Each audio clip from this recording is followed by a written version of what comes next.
My name's Scott Peterson. I work with the Northwest Gas Association and hosting today's webinar, Assessing the Value of Natural Gas Storage. Before we get going, or as we get going, your microphones will be muted, and so we found in the past it works best if you ask your questions in the chat box, and then when I see those, I'll interrupt Liz and try and get questions answered in real time, and then of course leave time at the end for questions. And a reminder that we are recording this, um, which will allow us then to put it on our YouTube channel um, later for future viewing or to share with colleagues who want to watch it. And also a quick reminder, I'll remind you again at the end, we do have actually two really good webinars coming up. August 21st is the transportation project and talking about the growing use of compressed natural gas, RNG, LNG in U.S. Transportation. And then September 18th, it'll be a joint webinar between the Gas Association and PNUC to talk about our gas electric coordination initiative. So actually that one's going to be they're all really good, but that one I want to highlight for you. So all of that out of the way, let me introduce Liz Pardue, who's the Director of Economic and Regulatory Analysis with the American Gas Association. She was part of writing a report for the AGA, a strategic asset for grid reliability, system resilience, and operational flexibility in a changing energy landscape, a report by the AGA. And by way of introduction, Liz is an economist and quantitative analyst with more than 16 years experience. In addition to the American Gas Association, she's worked as an economist in the state of South Carolina. So we're happy to have Liz, and I guess I'll note really quick, gas storage in the Pacific Northwest is increasingly important and is an important part of this our coordination initiative with the electric utilities. By our, I mean natural gas utilities, pipelines, and the electric utilities and transmission, especially in times of extreme weather, and gas storage is super important. And so we're super happy to have Liz with us to talk about the report. So Liz, I'll let you go. Awesome. Thank you so much. Let me get my slide deck up here. And give that a second to load, hopefully in the presentation mode. The computer might be having a moment. There we go. Thank you, Scott and Judy and everyone. I really appreciate the opportunity to be here today to talk to you about AGA's recent report, Assessing the Value of Natural Gas Storage. This was a really interesting project for us at AGA, and just for a little added context about what I do at AGA. So I am within the Energy Markets Analysis and Standards Group, specifically in the analytics arm within EMAS. And so we are quite literally the data nerds of the organization. Not that others don't do analysis, but we are in data constantly, and we're reviewing trends, and we're conducting studies and writing reports and giving presentations on our findings. And so I'm just absolutely thrilled to be here today to talk to you about one of our most recent reports that we really think is a very beneficial addition to the literature on natural gas markets. And so before I get into the actual meat of the presentation, just wanted to give you a little bit of an overview, both of AGA and our legal disclosure, which I'll get to in a minute. But AGA has been around for more than 100 years and represents more than 200 LDCs across the US, which is pretty incredible. Of all residential, commercial, and industrial natural gas customers, our members are serving about 94% of them, which is obviously a very large number. And we do a lot to support our members and we do a lot to provide resources to the public on natural gas and the benefits of natural gas, in this case, obviously natural gas storage. So I would like to invite you, if you're not super familiar with us, please check out our website. We have a plethora of information. We are always uploading new content. Today, actually, we published our most recent edition of our natural gas market indicators. So for anyone who's interested in keeping up with the natural gas market from the perspective of prices, demand, supply, how weather is impacting or could impact the natural gas market. We look at LNG, we look at pipeline deliverability. A lot of different items go into that. So please feel free to check it out and feel free to reach out to me if you have any more questions. We also have listed here a few of our socials. We're also on LinkedIn, should you like to interact with us there as well. And the aforementioned legal disclosure. So my attorneys want me to give this to you, and I'm not going to read every word to you, but the basis of it is that we have done our absolute best in putting together the analysis for this report, and providing that information to you and others. But obviously, just use your own judgment when you are reviewing the information that we've provided. And so to jump in, I wanted to give you a little bit of a landing, excuse me, of how this report actually came to be. And so different teams at AGA, we have all these different departments. We started getting questions about natural gas storage, and specifically that utilities are facing an issue with storage specifically. And so we started to ask some questions such as, is there enough storage? Generally, do we have enough? Are we maxing out the availability that we do have? Is storage available during those peak demand times, whether we have a very cold day or series of days over the winter, or if we have some very hot days in the summer where we need additional electric power generation to produce electricity to run air conditioners and keep homes and businesses cool. And so from all of that, we started to realize that we really needed to understand the scope of not only where we were with respect to natural gas storage, but where we might be in the future based on demand, based on current plans, and then what it would take to move forward to, assuming that there is a benefit to natural gas storage, to further developing it. And so we have this report. One of the ways that we approach this is, obviously we are in an evolving energy market. And so there are all these different factors that we had to take into account. Among them, three of the key ones are that domestic demand is climbing. I think we're all probably very aware that demand for natural gas is increasing. Electric power generation is expected to continue increasing, especially when you think of new data centers and new AI technology that is going to require a lot of electricity to be able to run. As of 2024, I believe it was, natural gas was making up about 42.5% of electric generation as far as the fuel source.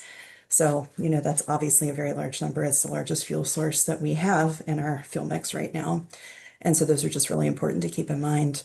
Also, the US is the world's largest LNG exporter, and the EIA late last year, I think in September, produced an estimate that through about 2028, we could expect to see just from the US an additional 10 BCF per day of LNG exports.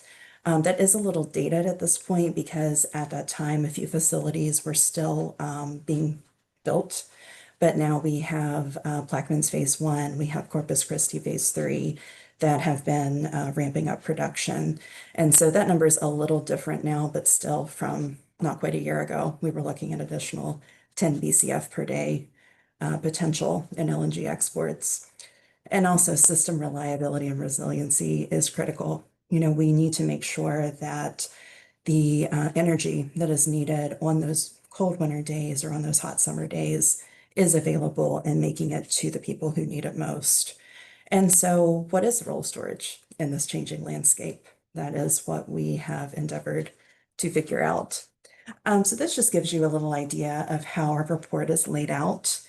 We had a number of different sections that ended up being, excuse me, what we felt very beneficial to this report and the way that it is a progression of helping folks understand We're going to walk through each of these sections. I'm not sure, you all may know a lot already about natural gas storage and what it is, but we did provide kind of a baseline understanding for those who may not be as familiar. So we started out with kind of the basics of storage or storage 101, talking about what it is, what different types of storage are. From there, we moved into market fundamentals, which is looking at how storage moves through the market and how those fundamentals are influenced by the presence or absence of storage. From there, we went into seasonality, reliability, and resilience, which I do think is one of the more impactful sections, that and the market valuation kind of hand in hand. But within that section, we talk about how things are changing from a seasonality perspective, about the importance of natural gas storage for not only reliability, but also resiliency within the energy system. From there, we moved on to the valuation frameworks, which is looking at the economic valuation of natural gas storage.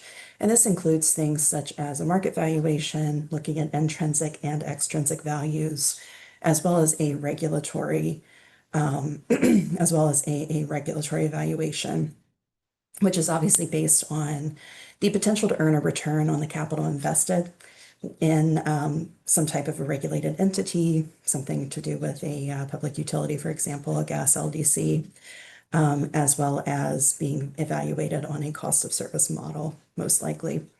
And then finally, we have a future outlook section, which just kind of gives an idea of where natural gas storage might be in the near term and what might be needed from natural gas storage in the near term. And I will tell you, as much as we would probably all love to have a crystal ball, it would certainly make my job a lot easier. We do not have one. And so we are relying on estimates from others for that future outlook, and just keep that in mind that they are estimates and could change. So to talk a little bit about what natural gas storage is, there are different ways that natural gas can be stored. Underground and LNG are probably going to be among the most common that folks hear about, with underground being in depleted fields where natural gas production has ceased, or in aquifers or salt caverns. And I'm going to show you a map in a minute that will kind of lay out where these are located around the US. When we talk about LNG, which is liquefied natural gas, this is gas taken from its gaseous form and liquefied by being the temperature being reduced to, I think it's about negative 260 degrees Fahrenheit, really reduces the volume as well as liquefying, and then makes it a little easier to store and transport, especially. And so you might see LNG storage at import and export facilities, peak shaving facilities, satellite facilities, and mobile or temporary units. We are seeing an increase, which again, we'll get into this in a little bit, with LNG being co-located on site with electric power generators, for example, so that there is that backup natural gas in storage for if there is a supply disruption. We also have something called line pack, which is just an inherent feature of the pipeline system. As gas is moving from point A to point B, it is effectively being stored within those pipes. And then finally, CNG, which is compressed natural gas. And this is just putting gas into a high pressure cylinder to reduce it, I think, to about 1% of its volume at its normal atmospheric state. So here's the map I mentioned talking about underground storage. You can see that this is a little dated. At the time that we were doing our analysis, the EIA had not yet released its most recent information on underground storage as far as their big analysis that they do every year. But at this time, there were 413 active storage fields in the US with a working gas capacity of just shy of 4,800 BCF, or billion cubic feet. For those of you who may or may not be familiar, we talk a lot about cushion gas versus working gas when we're talking about natural gas being stored in underground storage facilities. What this means is there's only a certain amount of gas that can be withdrawn to be used, that is the working gas, while a certain amount must be maintained to keep pressure where it needs to be able to extract that gas, which is the cushion gas. You can see here, I've given you some examples of typical cushion gas requirements. Salt caverns have a pretty low requirement compared to the others, about 20 to 30%, while aquifers can require upwards of 50 to 80% of cushion gas, which is obviously not leaving as much space for working gas in those underground storage facilities. Another thing you can see on the map is where certain types of natural gas is stored underground. And part of this is because of geological suitability. So we have some areas like along the south central region close to the Gulf where we see salt domes, which would be expected because it's butting up against salt water. You would not expect to see salt domes in the Midwest, for example. Aquifers tend to be clustered in the Midwest, though, kind of around Illinois, Indiana. And then you have the depleted fields. Obviously, these are going to be most common in the areas where natural gas production has at least occurred in the past. So you see them kind of scattered around. There are a lot of depleted field storage facilities underground in the Appalachian region. And I would just like to point out, if you look toward the Atlantic in the Northeast, there's almost none near the coast, and that will be important here in just a little bit. So when we talk about underground storage capacity, the question might come up, who actually owns this? And we did some looking and found some data from the EIA talking about these different types of owners of natural gas. And so we looked at pipeline, LDC, and independent operators. The pipelines and the independent operators tend to be the merchant owned and operated storage facilities. LDCs are obviously the utilities.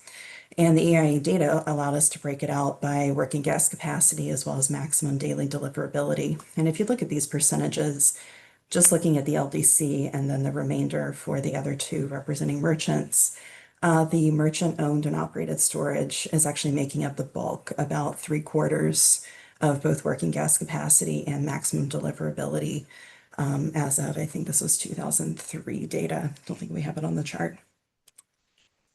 But when we think about the merchant operators, who's contracting that natural gas, right? Well, that happens to be the LDCs. When you drill down into those gas stores owned and operated by the merchant operators, we see about 60% are contracted by utilities. The second highest category are the marketers. Unfortunately, we really couldn't discern much data as far as where that natural gas goes with the marketers, so we're a little unable to talk about that. But then you can see the other breakouts as well. And this is a very recent breakout, Q1 of this year. So at least this percentage is very recent. So now we want to look at LNG storage facilities and where they are. LNG storage data mainly came from PHMSA, the Pipeline and Hazardous Materials Safety Administration. And per PHMSA data for 2023, we saw that there were 182 LNG sites for natural gas storage. And I do want to mention that these do not include the export facilities. So these would be like your co-location or your satellite, for example. In 2023, there was about a 68 BCF capacity of in-service LNG storage. And as mentioned there, you know, we have a lot of co-location for domestic peak shaving, and there's also a lot more geological optionality. So natural gas underground storage needs to occur in a place that is suited for that type of storage, whatever reservoir it might be. LNG can be stored virtually anywhere. And so if you'll remember earlier, I was talking about the cluster of underground storage in the Appalachian region, and then there was nothing toward the Atlantic in the Northeast. As you can see on this map, we actually have a very large cluster of LNG storage that is held in the Northeast. And that actually is a very interesting tidbit that about 28% or so of New England's peak day supply is planned with LNG storage. So just a fun little note there for you. LNG storage utilization also varies by region. So I don't think I mentioned this yet. The data on LNG storage, whether it's capacity, withdrawals, etc., it's a little less detailed than we're able to get with the underground storage data. So we were able to go more granular with the underground, not so much with the LNG. What we were able to see, though, were annual average withdrawals from LNG storage by region. And as you can see here, there is quite a difference depending on what region you're looking at. So the Pacific and mountain regions have very little LNG storage utilization, whereas the Midwest and particularly the East have a lot, which again accords with the map that we just looked at. With the exception of the Pacific and the South Central, we've actually seen the number of average annual withdrawals from LNG storage go down from the 2014-2018 period to the 2019-2023 period. Just interesting. And so now let's talk a little about the strategic value of storage. What do we mean when we're talking about strategic value as opposed to the market value or the economic value of storage? And so there's kind of two things you want to consider. One, what is the value that this brings? And two, how do we measure it? And so we came up with this list, and the very first being tempering price volatility. So what this means is you are able, in theory, to buy natural gas when prices are at a lower point, store it, and then it is available for use when prices go up. So instead of just having storage on hand for a supply disruption, for example, or a demand spike that there isn't sufficient supply to manage, there is also this ability to kind of help insulate from a pricing perspective. It's rarely ever going to be perfect, but we're able to give some downward movement to that volatility. We can also talk about seasonal balancing. So there's more gas available in certain seasons than others. What I mean by that is we have some very typical trends that occur in natural gas demand in the residential commercial sector, in the electric power sector in particular, depending on what type of year it is. And we have a chart coming up in a little bit that'll show this graphically. But as I'm sure you're all aware, we expect to see higher residential commercial demand for natural gas in the winter because those sectors need it for heating their homes and businesses. In the summer, we expect to see more natural gas demand in the power sector because the weather is hotter, and so folks are needing to run their air conditioning more. And so that's a little bit about the seasonal balancing. Emergency supply. So we talked a little bit already about the peaks, but we're going to get into it more. When you talk about a peak because of extremely cold weather or extremely hot weather. This also allows us to maintain pressure on the system when it's needed. So just having this in storage, having this available can be very useful. And then finally, grid flexibility and renewable integration. These kind of go together. The reason I say that is the more storage we have, the easier it is to site, permit, and run renewable storage facility or renewable facilities, excuse me. So having that natural gas on hand makes it a lot more feasible for those in the world who want to advance electrification, who want to move more to renewable sources, which can be very intermittent, as we know. Having natural gas available is certainly very, very beneficial to the system. So let's dive a little bit more into volatility. And what we talk about when we're talking about volatility is movement, in this case, price movement. So here we're looking at Henry Hub prompt month prices. Y'all might be familiar, but just in case you are not, the prompt month is a futures price looking at the next month's contract. So right now we're in July. The current prompt month is August 2025. And then once we approach the end of July, the August contract will roll over and we'll be in the September contract. So this is looking at futures prices from 2014 and just looking at the volatility. And what you can see, there are always going to be movements, even if they're small day to day with natural gas prices. But we can see some very obvious peaks, the one very obvious one being in 2022. So why did we see the big peak in volatility in 2022? Well, that was due to a number of reasons. There was a bit of a curtailment on production during that time because there were weather conditions that were leading to freeze-offs. And so natural gas production was being impacted. We also saw a increase of LNG exports to Europe to help meet their supply needs or their demand because of the Russian invasion into Ukraine. And so that disrupted a lot of the supply that they typically had from Russia in Europe. So these are just a couple of the examples. Excuse me. As you may remember as well, 2022 was, I don't want to say an anomaly, but a bit of an odd year for natural gas prices relative to our historic norms. Another thing that we looked at in this report was comparing prices to storage inventory levels. And not to play favorites, but I do think this is one of my favorite charts that we came up with. What we're looking at here along the x-axis is natural gas underground storage inventory on a rolling 5-year average basis. And then on the y-axis, we're looking at prices. And again, these are futures prices that we're looking at. And so if you look at the legend, we have 3 different groupings. The blue dots are representing the period from 2015 to 2021. And then the green dots are representing the period from 2023 to 2025. Those are showing a pretty consistent trend when it comes to higher inventories leading to lower prices. It's very basic supply and demand versus if inventories are lower, we see prices come up. This is what we would expect. We did separate 2022 specifically because it was such an odd year as far as prices go. And so we didn't want that to throw off looking at the other periods. I will note as well the 2025 is obviously not a complete year. I believe these data were as of mid-April or so. So this is the seasonal chart that I mentioned earlier, where we're able to see some of these highs and lows in natural gas demand. And what we're also able to see based on what we know about natural gas injections into underground storage, we can see that these actually do mirror the load swings pretty well.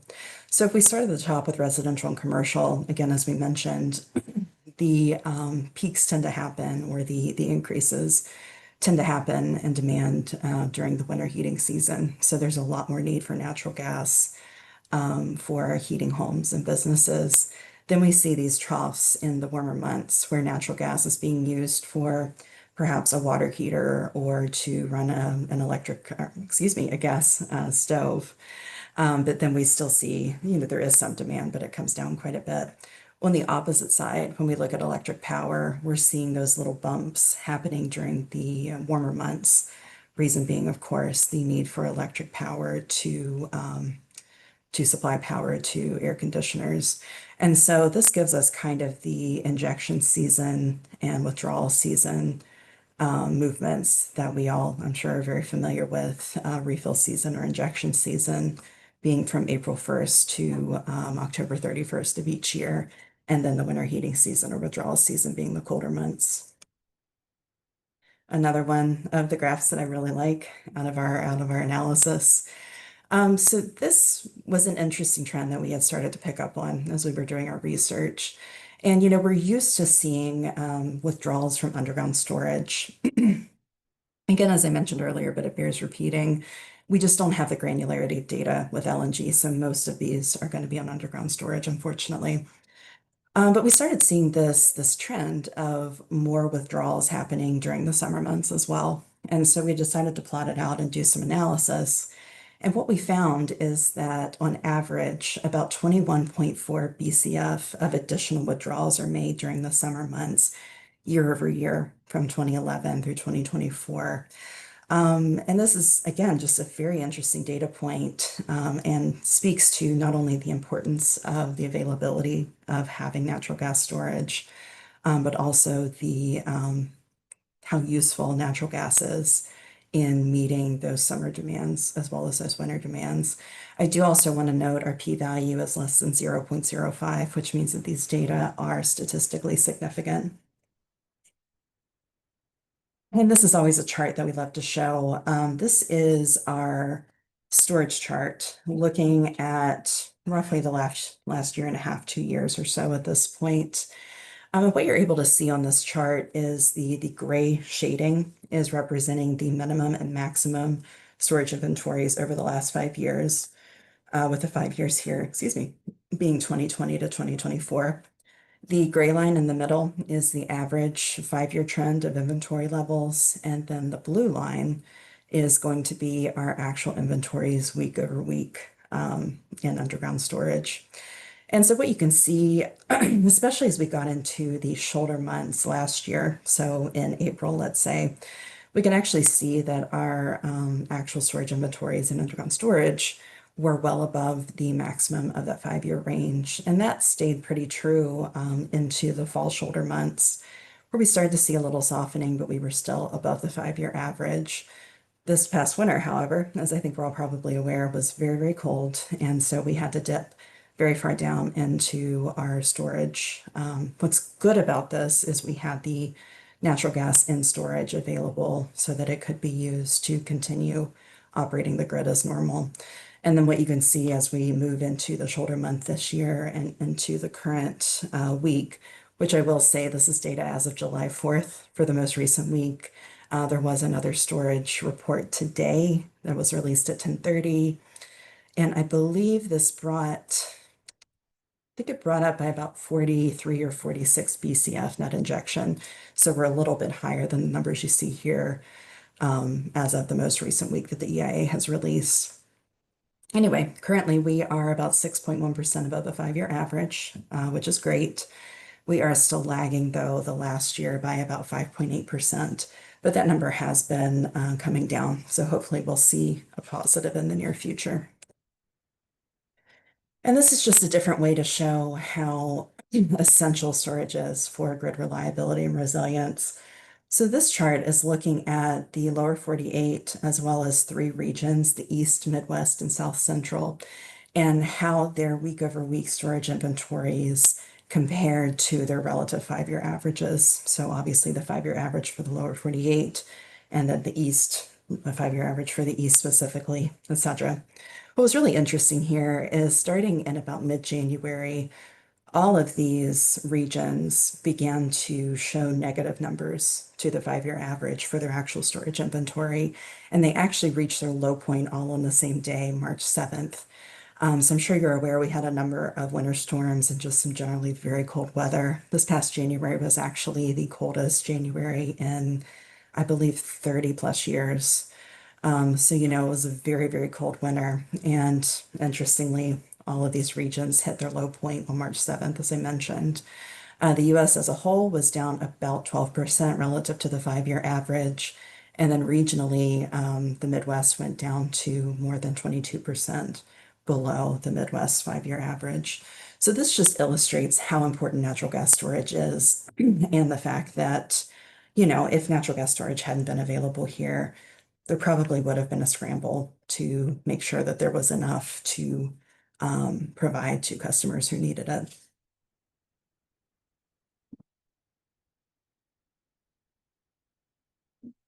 So we're always asked about battery storage and renewables, and there is a lot of talk that we've heard about electrification. And so we decided to pull some analysis together on this topic specifically. And so we looked at both pump hydro and battery storage, the total nameplate capacity for each of these in gigawatts, excuse me. And then we converted that to the average hours per day that they could service and then calculated from that gigawatt hours per day. And so in total, for both pumped hydro and battery, we were able to determine about 146.5 gigawatt hours per day could be provided from these tools based on their nameplate capacity. Then we compared that to underground storage. And to do this, we looked at a singular day. It was the peak day, not only for this past winter heating season, but was only slightly lower than the all-time peak day. And based on that withdrawal from storage, just that one day and the amount of energy that it was able to provide, we calculated a gigawatt hour per day estimate of over 21,000 gigawatt hours per day.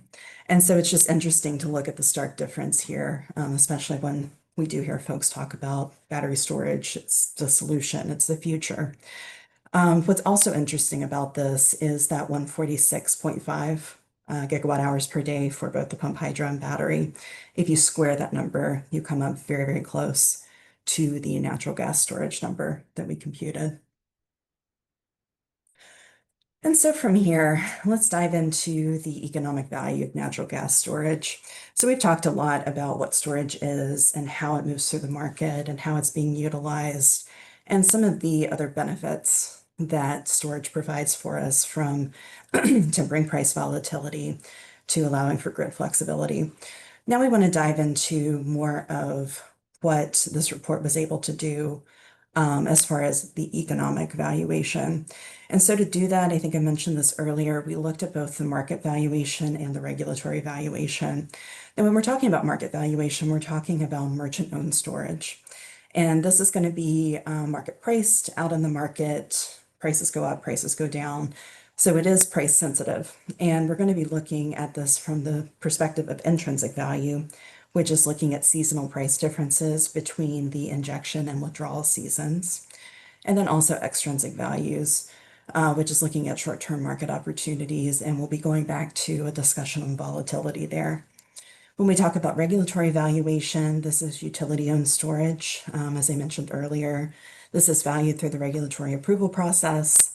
Utilities are able to have the opportunity to earn a return on their capital invested, both debt and equity, in their utility operations. And this is typically done, excuse me, on the basis of a cost of service model.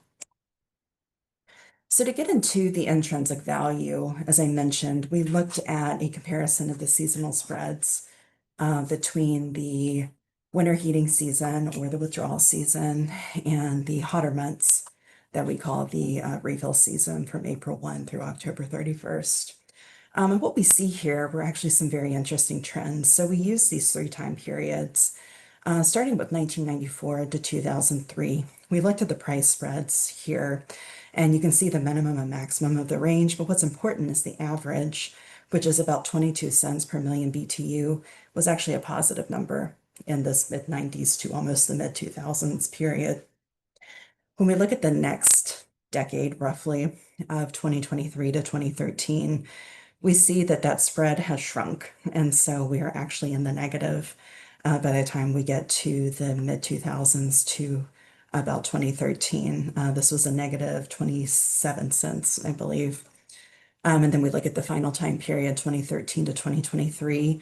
And once again, it's a negative, a little bit larger of a negative than before, at about negative 38 cents. And so what we're able to glean from this is that the intrinsic value of storage has actually been diminishing over time because we're seeing this shift in the seasonal price spreads. Excuse me.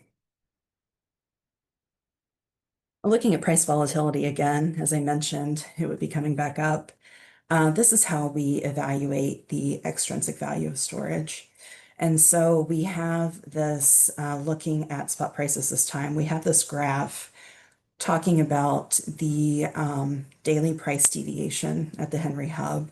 And so, again, as I mentioned earlier, we expect to see some volatility with prices. And back in 2015, 2016, we see some movements, but no huge spikes.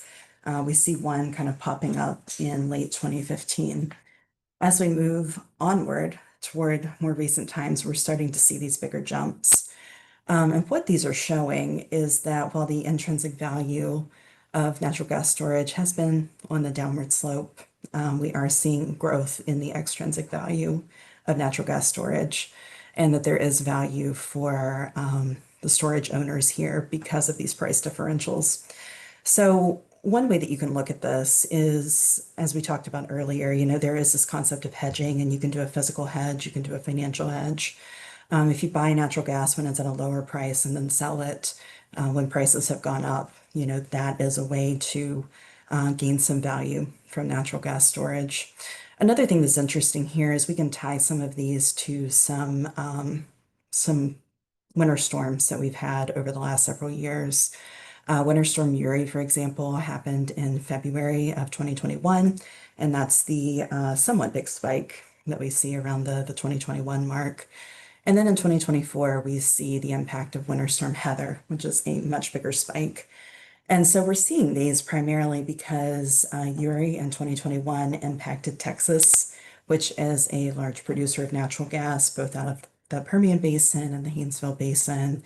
And then in 2024, Winter Storm Heather impacted the vast majority of the US. And so it would have impacted a lot of those key production centers as well as other areas.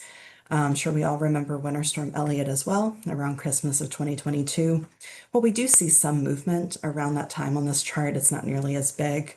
And the reason for that is largely because Winter Storm Elliott impacted more of the Midwest into the Northeast, and so it didn't have quite the impact on production that we saw out of these others.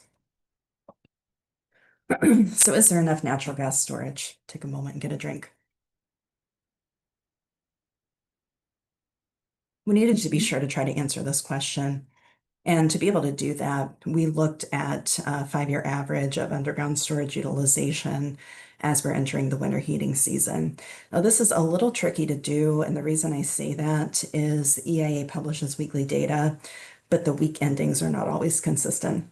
So you can't always say for the week ending the first full week of November. So as of November 7th, you have to kind of find the closest week to the week entering winter heating season. And so we did our best, but that is my caveat here. But regardless, what we were able to see is that there is some difference in utilization over all the different regions. And you'll notice that the South Central here is broken out into salt and non-salt. It's just another layer of information that we could glean. Earlier, we were just talking about the South Central generally. But what we're able to see here is that in the Midwest and Eastern regions, we're seeing that the available storage over this 5-year period was pretty small, about 7.5% on average. While we look back toward the Pacific on the other end of the chart, and we see that the available storage is a little higher at about 29%. And then obviously we have some differentiation. The mountain region, about 10% of available storage, and then the lower 48 as a whole, about 12%. So what are we able to see from this? Well, we're able to see that going into the winter heating season over the last 5 years, there were pretty decent storage levels leading into it, but there was still some available storage, although not as much in some regions compared to others. Another thing that we looked at with respect to underground storage is how capacity has changed over the last couple of decades. And so what we're seeing on this chart is an annual, just year-over-year change in working gas capacity and underground storage from 2001 to 2023. And for the first roughly half of this time period through about 2013, we actually saw a year-over-year increase of about 1% on average. And then we saw that really drop off when you look at the latter half from about 2013 to 2023. We saw that drop to about 0.1%. And obviously, what this is telling us is that annual growth is slowing for underground storage capacity growth. And, we do know from the other analyses that we've done that LNG storage is probably making up some of this gap. However, not to give you whiplash, if we go back to this chart for a minute, are we seeing enough LNG storage capacity in the Midwest, for example, to make up for that? That's not a question that I can exactly answer, but I do just want you to keep this in mind as we move forward through the rest of the presentation. Another thing to note here is that in 2020, we did see a year-over-year decline. As best we know, it was not directly related to COVID, although it was obviously the year for that, if there had been some connection. But there was actually a facility in West Virginia that was being taken offline. So that led to some decrease in the working gas capacity. And we also noted during that time as an adjacent data point that demonstrated peak capacity declined by about 34 BCF in the Pacific. And a lot of that was being tied to the exclusion of the pre-2015 Aliso Canyon leak. So there were operational restrictions, obviously, following the leak. And so those numbers were just falling off the books, if you will, at that time. So by comparison, while we've seen underground storage capacity growth slow quite a bit to being almost static year over year, LNG storage capacity has been increasing quite a bit just in the last couple. So this is again data from PHMSA, and from 2014 to about 2021, we noticed very little change, just some small ups and downs year to year in the total LNG capacity. Again, not including LNG export facilities. However, when we got to 2022 and 2023, there were these large jumps. Those 2 years together equate to an increase of about 142%, which is incredible. A lot of that growth is occurring in the east, as we saw on the map. There are a lot of LNG facilities in the Northeast, many of them co-located with power generating facilities, but not all. And so it's just a really interesting data point to see how much LNG storage capacity has grown just in the last couple of years. I cannot remember when PHMSA's next round of data will be out, but it would be interesting to update this table at some point and see what 2024 looks like. Another great chart. I say that about everything. So this chart is looking at daily peak demand and maximum daily deliverability for underground storage. And so what are we able to see from this? Just graphically, without looking at the equations and the numbers to the top left, we can see that peak daily demand is increasing and the slope looks a little steeper than the maximum daily deliverability. So we can already pretty much surmise that we're seeing a bit of a growing gap there. What the numbers actually tell us is that over this time period from 2005 into 2025, perhaps just 2024, we're actually seeing peak daily demand grow at about 2 times the rate of maximum deliverability. So as we see this grow, there's the possibility for some storage limitations here. We would obviously hope to see the availability of storage growing, at least somewhat in tandem with demand, so that we can be sure that there is enough storage being provided. Now, again, as with my other caveats, this is just looking at underground storage, so we don't have a comparable chart for LNG storage at this time. But I do also want to mention, if you look at the maximum daily deliverability line, we can see that it's kind of increasing through about 2013, and then remember how our underground storage capacity leveled off for the most part at that point. We did a separate calculation just looking at 2013 forward, and what we saw is that the peak daily demand growth was then increasing at a rate 3 times faster. So again, just another way to dissect the data. I do also want to mention the graph that you're seeing in front of you is statistically significant. And I believe one of the data points was also in the other. Don't quote me on that. I would need to double check. So this is kind of a summary chart of all of the different ways that we've been dissecting different storage types, right? LNG and underground specifically.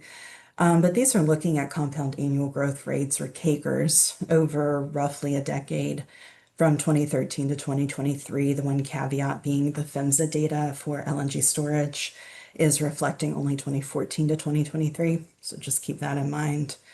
But what we're actually seeing here, again, if we start with the underground storage capacity column, is we're seeing that very static, almost static growth. You know, there is some growth year over year, but it's very small. Comparing that to LNG storage, we see a lot of growth in some areas, with the lower 48 over this time being about 10.5%. Comparing that to demand, we're seeing demand growth in most regions. And again, this is just demand for natural gas specifically.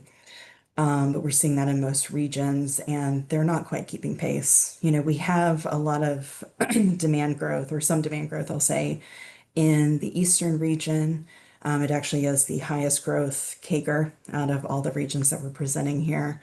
And then a huge LNG storage capacity growth of over 18%.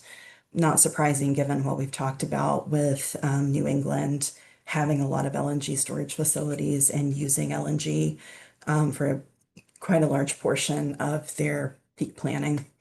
On the flip side, we talked about the Midwest earlier. The Midwest demand is looking at about 2.1% growth, but both LNG storage capacity and underground storage capacity are lagging. So this is giving us some context as to some of the regions that might benefit from having additional underground storage. At least in the planning stage, it does take time, obviously, to propose and then get approval for doing some of these things, but this is just a way to break that down. And for comparison, we also did include the CAGRs for inter and intrastate pipelines and production, just as another layer of comparison. So where might we see underground storage go? We, again, don't have a crystal ball, so we can't say for sure. But this is data based on some analysis provided by S&P Global, and they're estimating about 253 BCF of additional underground storage capacity through the end of the decade. So this is at least something to keep in mind. A lot of this growth is expected to occur in the south central region, specifically in salt dome formations. Again, with the geological suitability, there has to be the right type of geological, lost my word. The geology has to be right to be able to store natural gas underground in certain areas. We will keep an eye on this to see if it changes. And then one more projection for you. This is our domestic demand forecast. This is provided by Rystad Energy. And looking out again through about the end of the decade, we are expected to see demand continue to rise, particularly in the electric power sector, which again, looking at the growth in data centers and the amount of electricity that will be needed there, that's not necessarily surprising. Excuse me. And so finally, I just want to summarize some of our policy considerations and strategic actions that we came up with as we finalized our report. So when we talk about targeted expansion, this is where we think it's very important to look at the regions where storage is needed most. You know, what regions are approaching the maximum of their available capacity? What regions are seeing demand increases that are outpacing storage capacity expansions, whether that's LNG or underground storage? We also want to draw attention for folks to faster and clearer project approvals. This is one of the very important things that comes into developing and constructing new natural gas storage. It's one thing to go through the approval process from the start to really get started, but you know, there are siting approvals that have to happen, environmental approvals. And so just being able to streamline that process is a very good thing for folks to consider. Also, improved integration with energy planning. So this would be things like making sure that natural gas and specifically natural gas storage is included in planning for grid resilience. Natural gas is shown to be very, very important in those ways based on the many charts I've shown to you today. And being sure that those are being included in those conversations is very important.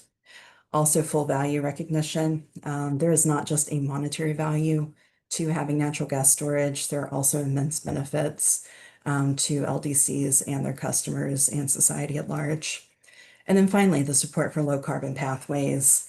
Natural gas storage can be used for that. If we go back to the example of the battery and hydro nameplate capacity compared to natural gas storage, or we talk about the push for electrification and the push for more renewable resources as power generation sources, it's very important that we connect natural gas storage with that as well, because a lot of those sources are intermittent. And if the wind isn't blowing or the sun isn't shining, we can obviously run into some issues there. And Scott, I see you pop one just very quickly.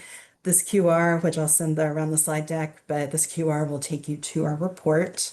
And here's my contact information if you have any questions. Apologize, I went a little long there. No, that's okay. That was really great. I do have Christine from Williams is asking what the AGA's perspective on the streamlining of the permitting process for natural gas storage. That is a great question. I am trying to think if we have published anything on that specifically. If I could get back to you on that, that would be probably preferable because I would hate to give you incorrect information. Yeah, just um, forward it to Judy and she'll make sure Christine gets it, but then everyone else on the call too, Okay. or in the webinar. So That I way. appreciate that question. Apologies, I don't have an answer right off the cuff for you. Yeah, no, that's a good question. I guess Mhm. I'll ask, is there anything as you were doing this that surprised you? What was the most surprising thing or Oh, things? that is a good question. I think going into it, we certainly had the hope that at the end of the day, our analysis would show that natural gas storage is a benefit, and we obviously succeeded in that. I will say that we pride ourselves on being very objective, and we let the data speak for itself. So that was a very important part of the process. Probably for me, especially the chart on the summer withdrawals. I think just really seeing those numbers put into a graph and seeing that 21.4 BCF increase in summer withdrawals year over year over the last decade, I feel like that was very telling for the importance of natural gas and natural gas storage. So, Yeah, no, for sure. Well, again, that was super informative, and Liz is going to share her presentation with us as a PDF, and Judy will make sure that gets forwarded to everyone who was part of this webinar. Great work on the report. I mean, thank you. that was intense, awesome. I will remind people that this webinar was recorded, so not only will you get a copy of the presentation, but you can watch it on the Northwest Gas Association's YouTube channel. Again, remind you, August 21st, natural gas and transportation in the U.S. September 28th, PNUC and the Gas Association will talk about their coordination initiative and give you an update on how the electric and gas utilities are working together. So with that, Liz, thank you. Of course. Thank you so much for having me. All right, bye everybody.